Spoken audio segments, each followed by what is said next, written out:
আসসালামু আলাইকুম ওয়া রাহমাতুল্লাহি ওয়া বারাকাতুহু।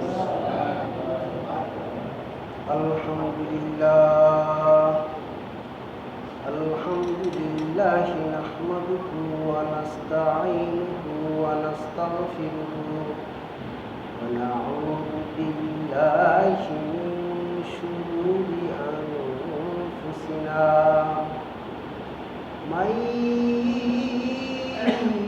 يهد الله فلا مضل له ومن يضلله فلا هادي له ونشهد أن لا إله إلا الله وحده لا شريك له ونشهد أن محمدا عبده ورسوله أما بعد فقد قال الله تعالى في كلامه المجيد والفرقانه الحميد أعوذ بالله من الشيطان الرجيم بسم الله الرحمن الرحيم فاليوم ننجيك ببدنك لتكون لمن خلفك آية وإن كثيرا من الناس عن آياتنا لغافلون ولقد بوأنا بني إسرائيل مبوأ صدق ورزقناهم من الطيبات فما اختلفوا حتى جاءهم العلم إن ربك يقضي بينهم يوم القيامة فيما كانوا فيه يختلفون فإن كنت في شك مما أنزلنا إليك فاسأل الذين يقرؤون الكتاب من قبلك لقد جاءك الحق من ربك فلا تكونن من الممترين وقال رسول الله صلى الله عليه وسلم كن عالما أو متعلما أو مستمعا أو محبا ولا تكن خامسا فتهلك وقال رسول الله صلى الله عليه وسلم من قرأ القرآن فاستظهره فأحل حلاله وحرم حرامه أدخله الله الجنة وشفعه في 10 من أهل بيته كلهم قد وجبت له النار وقال رسول الله صلى الله عليه وسلم من قرأ حرفا من كتاب الله تعالى فله حسنة والحسنة ب10 أمثالها لم أقول ألف لام ميم حرف بل أقول ألف حرف لام حرف ميم حرف وقال الله تعالى في كلامه المجيد إن الله وملائكته يصلون على النبي يا أيها الذين آمنوا صلوا عليه وسلموا تسليما اللهم صل على محمد وعلى آل محمد كما صليت على إبراهيم وعلى آل إبراهيم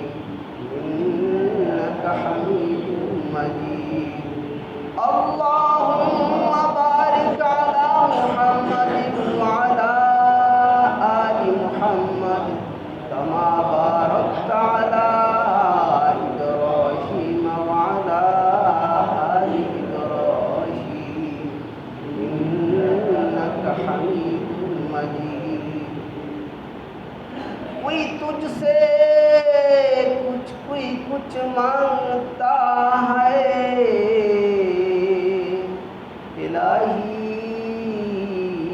मैं तुझसे तलबगार तेरा तू मेरा तू सब मेरा फलक मेरा ज़मी मेरी अगर तू नहीं मेरा तू कोई शय नहीं मेरी আমার প্রাণ প্রিয় আল্লাহ কত জনে তোমার কাছে কত কিছু চায় আল্লাহ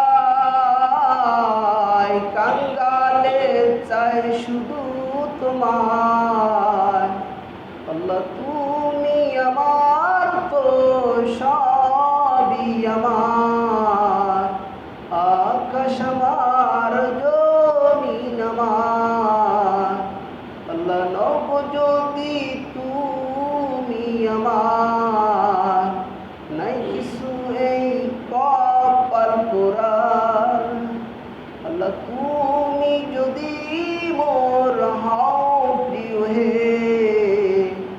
মোর সমধনী পৃথিবীতে কে আলহামদুলিল্লাহ আলহামদুলিল্লাহ আলহামদুলিল্লাহ।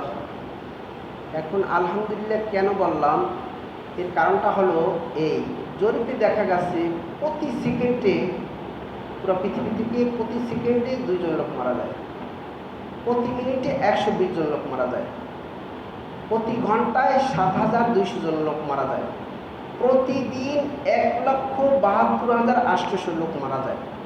এই লিস্টের ভিতরে আমি এখন পর্যন্ত পড়ি নেই, বলেন আলহামদুলিল্লাহ। এখন পর্যন্ত আমার জন্য আপনার জন্য দুনিয়াতে বসেই আল্লাহ পাক রব্বুল আলামিনের সাথে নামাজের ভিতরে আল্লাহ পাক রব্বুল আলামিনের কথা নিজ কানে শোনার সুযোগ রেখেছেন। এখন পর্যন্ত জান্নাতে যে আল্লাহ পাক রব্বুল আলামিনকে দেখার এবং কথা বলার সাক্ষাৎ করার সুযোগ রেখেছেন। এখন মরে গেলে এই সুযোগটা থাকতো না। এখন পর্যন্ত জান্নাতে চিরদিন সুখে শান্তিতে থাকার সুযোগ এখন পর্যন্ত আছে। আর চিরদিন জান্নাতে সুখে শান্তিতে থাকার সুযোগ আছে, আল্লাহ পাক রব্বুল আলামিনের সাথে সুসম্পর্ক করার সুযোগ এখন পর্যন্ত আছে। এখন পর্যন্ত জাহান্নাম থেকে বাঁচার সুযোগ আছে আমার, আপনার, আমার, সবার। আল্লাহ, আমি একটা মেসেজ দেওয়ার জন্য এই জায়গায় আসছি। আমি কিন্তু এই আলোচনাটা চেয়ে নিয়েছি, কারণ দাওয়াত যেটা দেয় ওইটা আগ্রহ করে নিজের দিতে হয়। মনে করেন সাপোজ একটা ঘরের ভিতরে আপনারা সবাই ঘুমাচ্ছেন, সকলে ঘুমাচ্ছেন। এখন সবাই শীতের ভিতরে ল্যাবগায় দিয়ে ঘুমাচ্ছেন, আমি ঘুমাচ্ছি। রাত 3টা বেজে গেছে, সবাই ঘুমাচ্ছে। এখন হঠাৎ আগুন ধরেছে, সকল ইসে আগুন আর আগুন পুড়ে যেতেছে। আমি হঠাৎ জাগ্রত হয়ে গেছি, বা আরেকজন জাগ্রত হয়ে গেছে। সে দেখেন চারিদিকে সবাই ল্যাবগায় দিয়ে ঘুমাইতেছে, চারিদিকে আগুন আর আগুন। এখন এই লোকটা কি দরকার? এই লোকটা কি এই বলবে না বড় মানুষ কীভাবে হাদেরকে উপদেশ দেয়, কীভাবে কী করে? না, আমি নিজে আগে আগুন থেকে বাঁচি, এরপর অন্যের কথা পরে পাবো, মানে আগে নিজে বাইক এটা বলবো না। একটা চিৎকার দেওয়া আমার দায়িত্ব ওই জায়গায়। কি কোথাও আসো, কোথায় আসো, বাঁচো বাঁচো, বাঁচাও আমারে, বাঁচাও আমারেও, বাঁচাও তোমরাও বাঁচো।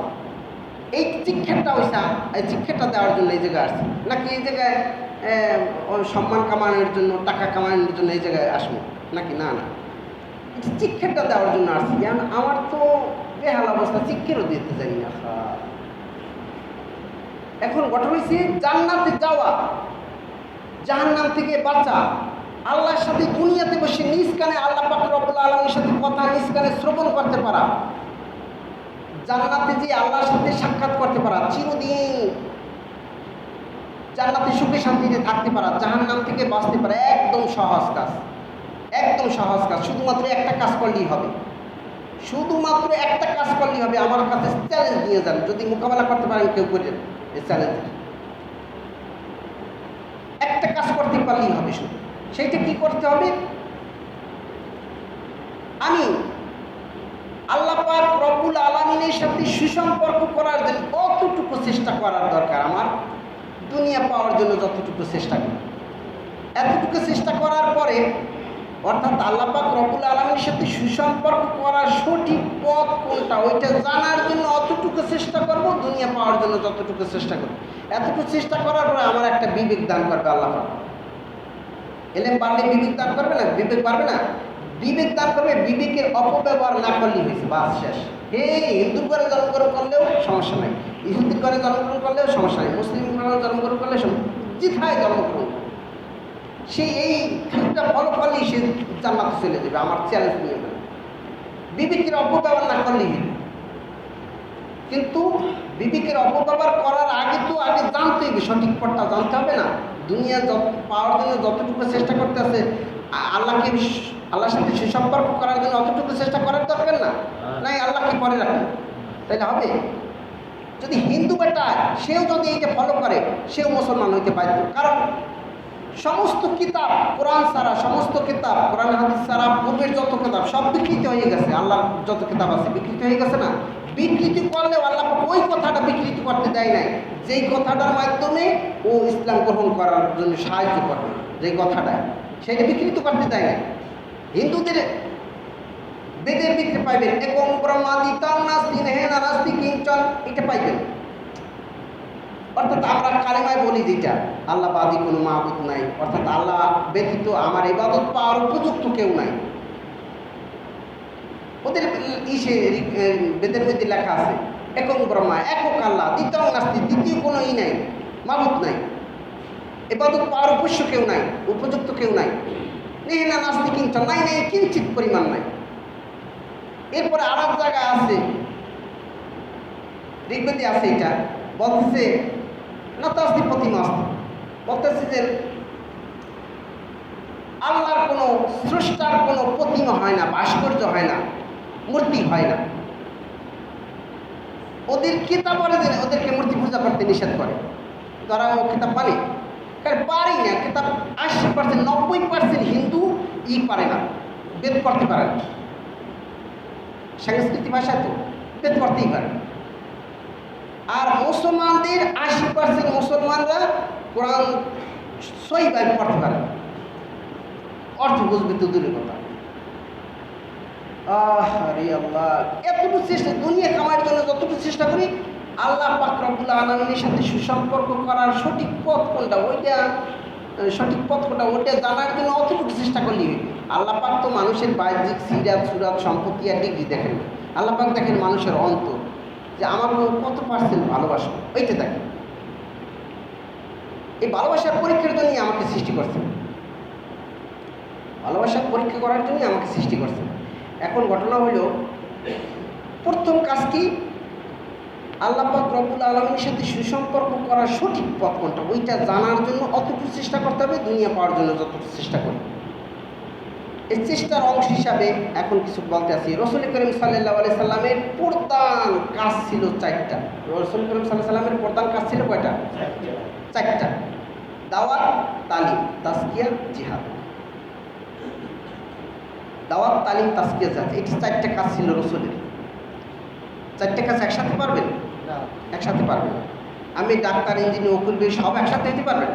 একসাথে হতে পারবেন না। কেউ ডাক্তার হইবে, কেউ ইঞ্জিনিয়ার হইবে, কেউ উকিল হইবে। সে ডাক্তার হইলে, আমি ইঞ্জিনিয়ার হইলে আমি হ্যার সাহায্য নেব, অসুখ অসুখ হইলে হ্যার কাছে যাবো, হ্যার বিল্ডিং বানাইতে হলে হে আমার কাছে আসবে, ঠিক না? হে আমার সাহায্য করবে, আমি হ্যার সাহায্য করবো, ঠিক না? এই জন্য দারুল উলুম দেওবন্দ থেকে 4টা শাখা বাইরেছে। দাওয়াত তাবলীগের একটা শাখা, ইলিয়াস সাহেব রহমতুল্লাহ আলাই এবং কালাম সিদ্দিক সাহেব রহমতুল্লাহ আলাই দামত বারাকাতুহু হ্যার দ্বারা এটা পরিচালিত হইতেছে। কালাম সিদ্দিক সাহেব তার মাধ্যমে মুসলিমদের ভিতরে মেহনত হইতেছে, আর তাবলীগ তো মুসলিমদের ভিতরে মেহনত হইতেছে। তালিম, তালিম কি? শিক্ষা দেওয়া, শিক্ষা। ওই মাদ্রাসার মধ্যে তালিম মানে তাবলীগ, তালিম মানে তাবলিগ। তাবলিগ মানে কি? বাল্লাগাই বাল্লিগু তাবলিগান মানে পৌঁছে দেওয়া। কি পৌঁছে দেওয়া? আল্লাহ পাক রব্বুল আলামিনের ৬,২৩৬টা আয়াত এইটা আল্লাহ পাক পাঠিয়েছেন। এইটা পৌঁছে দেওয়ার দায়িত্ব আমার, আপনার, সকলের, ঠিক না? আর ১০ লক্ষ হাদিস আছে, এইটা পৌঁছে দেওয়ার দায়িত্ব, ঠিক না? কিন্তু আমি তো ১০ লক্ষ তুজুরকে কালেমাটা শুনতে চায় না মানুষে। কি সেই সময় নেই তার। এখন মাদ্রাসায় কয়জনে যায়? মাদ্রাসায় এইটা পরিপূর্ণ তাবলিগ হয়, আবার পৌঁছানো হয়, পরিপূর্ণ পৌঁছানো হয়, হাফজ করানো হয়, কোরআনের অর্থ শেখানো হয় এবং হাদিস শেখানো হয়। কিন্তু পাবলিকরা তো এটা পায় না। এই জন্য তাদেরকে দাওয়াত দেওয়ার জন্য তাদেরকে বুঝেই বুঝেই দাওয়াত দিয়ে মন যদি তৈরি হয় তাহলে কমি মাদ্রাসা পাঠাই দেয়, ঠিক না? তালিম, দাওয়াত, তালিম, তাজকিয়া, জিহাদ। দাওয়াতটা কি আসলে? দাওয়াতটা মনে করেন নানারে আমি দাওয়াত দিলাম, না দুপুরে একসাথে খানা খাবো আমাদের বাড়িতে, ঠিক আছে, আপনার দাওয়াত। আমি যদি বলি না আমি 500 টাকা দেব, কেন? আমি দাওয়াত দিলাম, দাওয়াতের কোনো বিনিময় নেওয়া যায়? আছে? যায়। পৃথিবীর কোনো নবী দাওয়াতের বিনিময় নেয় না, বরঞ্চ আরও মাইকিয়েছে। কি মাথা ফাটাইছে, দাঁত ভাঙছে, তারপরে রক্তে রঞ্জিত করলে এরপরে পা মোবারকে, জুতা মোবারক রক্তে আটকে গেছে। বখাটে ছেলেরা পাথর মারতে মারতে সবাই ফেলাইছে, এরপর আবার এরা যাইয়ে মহব্বত করে আবার উঠেই আটাই দিয়ে আবার পাথর মারছে, আবার শুয়ে পড়ছে, আবার বলতে হাঁটেন আবার মারছে। এইরকমের অত্যাচারিত হয়েছে। কখন? মুসলমানদেরকে দাওয়াত দেওয়ার জন্য না কাফেরদেরকে দাওয়াত দেওয়ার জন্য? আল্লাহ, আমরা তো মায়ের খাই না, বরঞ্চ আরও নাস্তা করে, ঠিক না? যাই হোক, রাসূল করিম সাল্লাল্লাহু আলাইহি সাল্লাম যত নবীরা দাওয়াত দিয়েছেন, কোন দাওয়াতের কোনো বিনিময় হয় না। দাওয়াতের কোনো কি বিনিময় হয় না। বিনিময় নিতে হয় তালিমের। দাওয়াত, তালিম। তালিম কি? মনে করেন নানায় হাফেজ হয়েছে, আলেম হয়েছে, সে বরিশাল থাকে, আমি থাকি এই জায়গায়। এখন নানাকে বললাম, নানা আপনাকে তো এলেম দান করছেন, আমাকে 1 বছর সময় দেন, আমি কোরআন শরীফটা শিখবো আপনার কাছে, আমাকে আলেম বানাই দেন। নানাই বলে, বেড়া আমার তোর নানু আছে, তোর মামার আছে, হ্যাঁ গো, দেখভাল করতে হয় না, কামাই করে খাওয়াইতে হয় না, আমার সংসার আছে না, হ্যাঁ আমার সম্ভব না, যাওয়া আবার ভাড়া পাম কই, তোর যদি 1 বছর সময় দিই আমার সংসার চলবে কেমন? আমি চাকরি করি, এইটা কেমনি চালাম? তখন নানার বললাম, নানা আপনি চাকরিতে যত টাকা পান কতটুকু সময় আমারই দিবেন, আপনার খরচাপাতি যা লাগে আমরা 10-12 ছাত্র মিলে এই আপনার ব্যবস্থা করব, ঠিক না? এটা এই সময়ের দামটা দিলাম, সময়ের দামটা ফ্যাট দিলাম। এই তো এলএম বিক্রি করে না, কোরআন বিক্রি করে না, এই সময় বিক্রি করছে আমাদের কাছে, ঠিক না? তো এই জন্য যে নানারে যদি এই খরচাটা না দিই, ফ্যামিলি চালানোর খরচাটা না দিই, তাইলে তো আমি শিখতে পারতেছি না, ঠিক না? তো এইটা জায়েজ, নানারে যে দিলাম 5,000 10,000, ওইটা জায়েজ, তাহলে দেখবেন। কিন্তু দাওয়াতের বিনিময় জায়েজ নেই। মানে আমের পাড়ায় আমি বললাম, নানা আপনি যাইয়েন, দুপুরে খাবো একসাথে, 500 টাকা দেন, এটা জায়েজ। 500 টাকা নেওয়া জায়েজ নেই। আচ্ছা, যাই হোক, দাওয়াত, তালিম, তাজকিয়া, এই যে আমি দাওয়াত, নানা আমারে দাওয়াত দিয়ে নিল, এরপরে কি শিখাইল, শিখানোর পরে ওইটা জানি আমার অন্তঃস্থল থেকে আমল করতে পারি, এই জন্য তাজকিয়া করার দরকার, দিলটা সাফ করার দরকার। দিলটার মধ্যে 20টা রোগ আছে, কয়টা রোগ? না 20টা রোগ আছে, দিলটার মধ্যে 20টা রোগ আছে। এটা আমি হুজুর এই পাগিমতায় দিচ্ছে, আমার ভিতরে নাই এরম না। এটা মনে করেন আপনি ধান চাষ করবেন, এটার জন্য আগাছা পরিষ্কার করতে হয়, ধান এই চাষাবাদ করতে হয়। কিন্তু ধান চাষ করার জন্য ধান লাগাইতে হয়, ঠিক না? কিন্তু ওই আগাছা যে উঠছে ওইগুলো চাষাবাদ করতে হয়, ওটা চাষাবাদ করতে হয়, ওটা এমনি হয়। আমার ভিতরে ওই 20টা রোগ এমনি হবে, কিন্তু ওইটার বিরুদ্ধে আগাছা মাঝের মধ্যে কি পরিষ্কার করতে হবে, এই বিষয়ে আমার দায়িত্ব। 20টা রোগ কী কী? তাকাব্বুর, অহংকার, হাসাদ, হেরেস, তুল্লামুল বখল, গসব যুবক কিসব, রিয়া বখল। এই 10টা বদ খাসলাত অন্তরে থাকাটা গুণ, আর 10টা ভালো গুণ অন্তরে না থাকাটা গুণ। 10টা ভালো গুণ কি? তাওবা, তাকওয়া, জুহুদ, সবর, শুকর, ইখলাস, তাওয়াক্কুল, হুব্বুল্লাহ, রিজা বিল কদা, ফিকরা, খিয়াল, এই 10টা ভালো গুণ অন্তরে না থাকাটা গুনাহ। এখন এই যে দিলের ভিতরে যে এই রোগটা আমি সারবো কীভাবে? আমার ভিতরে যে অহংকার আছে আমি তো ধরতেই পারিনি। আমার রোগ আমি কি ধরতে পারছি? ডাক্তার লাগবে না? আমার অপারেশন কি আমি করতে পারি? আমার কিডনির অপারেশন কি আমি করতে পারি? ডাক্তার লাগবে না? ওই ডাক্তারে আপনারা ফার্সি ভাষায় বলেন পীর, আর কোরআনের ভাষায় বলে ওই মোজাক্কি বলে, তাস্কিয়া করে, যেন আত্মশুদ্ধি করে। তাস্কিয়া মানে আত্মশুদ্ধি, মানে অন্তরটা পরিশুদ্ধ করা। এই জন্য শাইখের কাছে যাও। আল্লাহ, এই হচ্ছে তাস্কিয়ার মেহনত। আর হচ্ছে এরপরে সে জেহাদ, দাওয়াত, তালিম, তাস্কিয়া, জেহাদ। জেহাদ কি? তো নানায় আমাকে কী করলো, দাওয়াতও দিল, শিখাইলো, এরপরে তাস্কিয়াও করলে। এখন আল্লাহর মন মতো আমি চলতে চাই, কিন্তু এক সময় চলতে দেবে না, কয় না আল্লাহর সেজদা না করি আমার সেজদা কর, এই গরু জবাই দিতে পারবি না, এই যে করতে পারবি না, ওই সেটা করতে পারবি না। এখন হ্যাঁ রে মারিয়া লাগতেছে, ভালো তো মারতে আছে না, হ্যাঁ মারিয়া লাগতেছে। তখন বলছে সারা দুনিয়ার মানুষ, শুধু মুসলমান না, সারা দুনিয়ার মানুষ একই শরীরের মতো। কী মতো? একই শরীরের মতো। এখন এই আঙ্গুলটায় আপনার কি হয়েছে? টিউমার হয়েছে বা ক্যান্সার হয়েছে। এখন এই আঙ্গুলটাকে বাঁচানোর জন্য অনেক ডাক্তারের কাছে যাবেন না, অত সমর্থ অনুযায়ী যত কোটি টাকা পারেন অতটা খরচা করে হইলে এটার বাঁচাইতে চেষ্টা করবেন, ঠিক না? এটা বাঁচাতে, এই আঙ্গুলটাকে বাঁচাইতে চেষ্টা করবেন, এটা তো আপনার শরীরের অংশ। বাঁচাইতে চেষ্টা করবেন, কিন্তু যত টাকা দেন কাজ হইতেছে না। এখন ডাক্তার বলতেছে এটা কাজ হবে না, এটা যদি হ্যান্ডে কাটতে না পারলেন তাহলে আপনার এই হাত ধরে পুরো শরীরটি পচতে যাই, এটা কাটতে ফেলাইতে হবে। অপারেশন করলে এটা কাটতে ফেলাইতে হবে। এই কাটতে ফেলানোটা কেন কাটতে ফেলানো? পুরো শরীরটা বাঁচানোর জন্য। এই আঙ্গুলটা কাটতে ফেলানো, এই কাটতে ফেলানোর নাম হয়েছে জিহাদ। পুরা জাতিকে শান্তিতে রাখার জন্য জিহাদ দরকার, ঠিক না? আল্লাহ করেন। দাওয়াত, তালিম, তাস্কিয়া, জিহাদ। এখন প্রধান হয়েছে দাওয়াত। রাসূল করিম সাল্লাল্লাহু আলাইহি সাল্লাম এতটা কষ্ট করছে, আমার পর্যন্ত বাংলাদেশ, ভারত, পাকিস্তান, এই যারা মুসলমান আছে, এই মুসলমানদের পূর্বপুরুষ সকলে মূর্তি পূজক ছিল। মূর্তি পূজকদের পূর্বপুরুষ সবাই খাঁটি মুসলমান ছিল, কারণ আদম আলাইহিসসালামকে আসমান থেকে নামাইছি কোথায়? শ্রীলঙ্কায়। আমার আম্মা জানরে নামাইছে কোথায়? মক্কার জেদ্দায়। দুজনের মিলিয়ে দিয়েছে কোথায়? আরাফার ময়দানে। তার সন্তান হয়েছে, সন্তানের, এর মধ্যে আপনার আমি হয়ে গেছে, ঠিক না? তো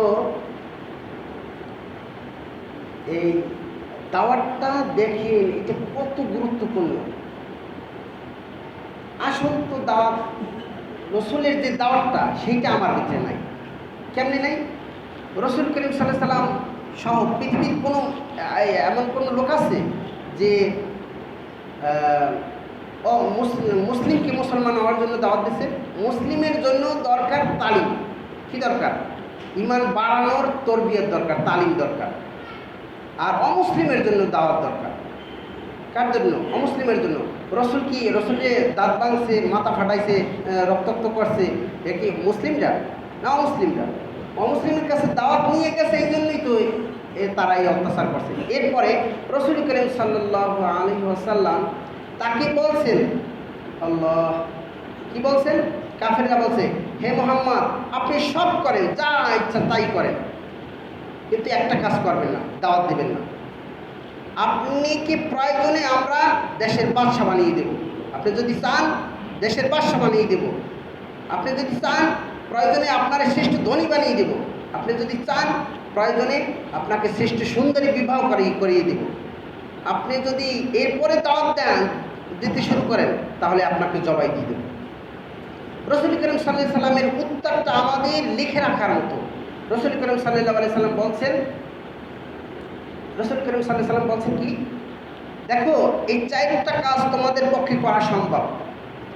আমাকে বাদশা বানিয়ে দেওয়া তোমাদের পক্ষে আল্লাহ পাক সম্ভব করে দিয়েছেন, ধনী বানিয়ে দেওয়া তোমাদের পক্ষে সম্ভব করে দিয়েছেন। এরপরে বিশ্ব সুন্দরী আমার সাথে বিবাহ দিয়ে দেওয়া এটাও তোমাদের পক্ষে সম্ভব করে দিয়েছেন, এবং আমাকে জবে করে দেওয়া এটা তোমাদের পক্ষে আল্লাহ পাক সম্ভব করে দিয়েছেন।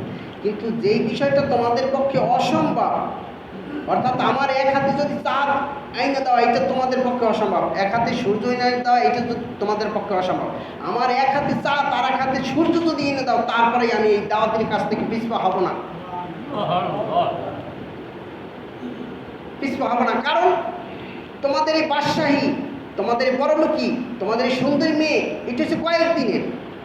আমার মৃত্যুর পরে চিরদিন আল্লাহ পাক ছাড়া আমাকে দেখার মতো আর কেউ নেই, তোমাদের এই বাদশাহীতে কাজ হবে না।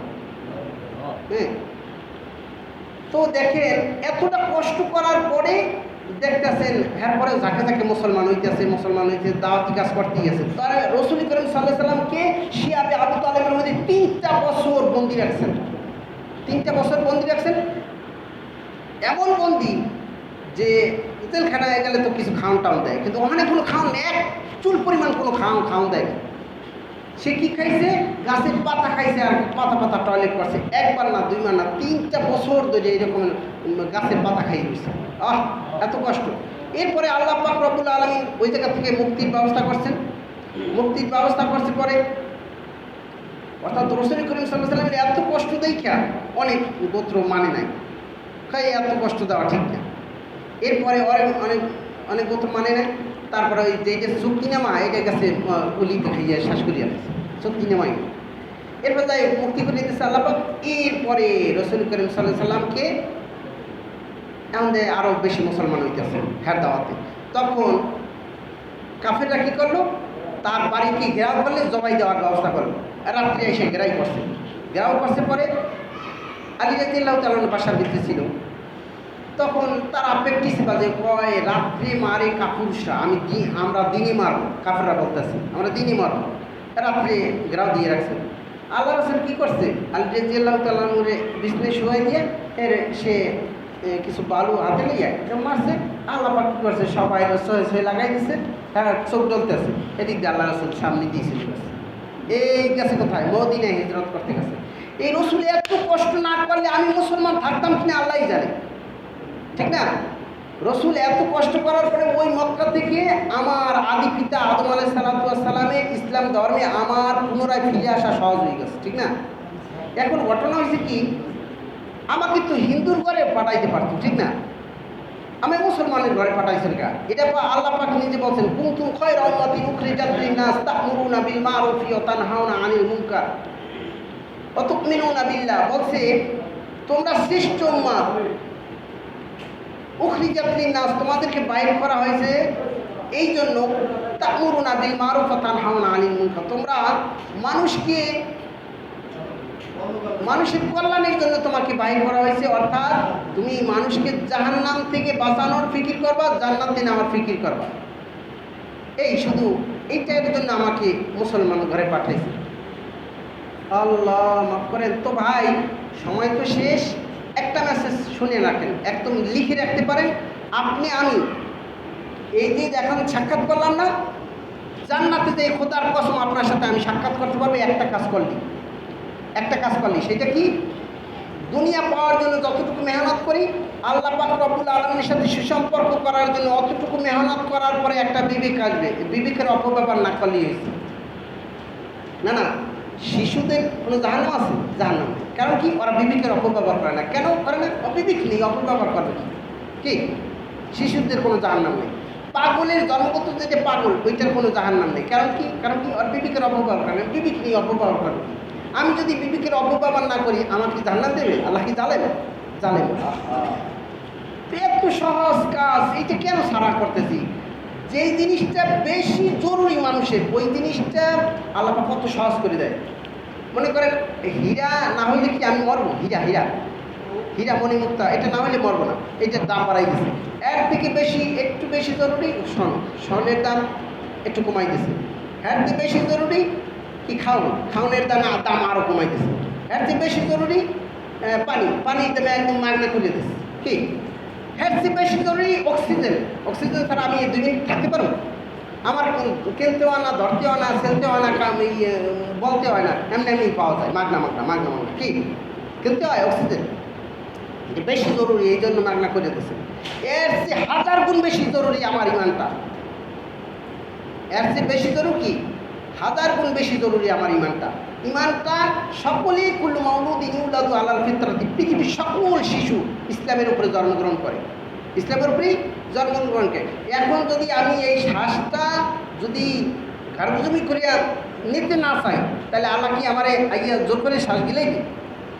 আমার ভালোই যদি আমি না চাই, তাহলে আল্লাহ কি আমারে জোর করে ভালোই দেবে নাকি?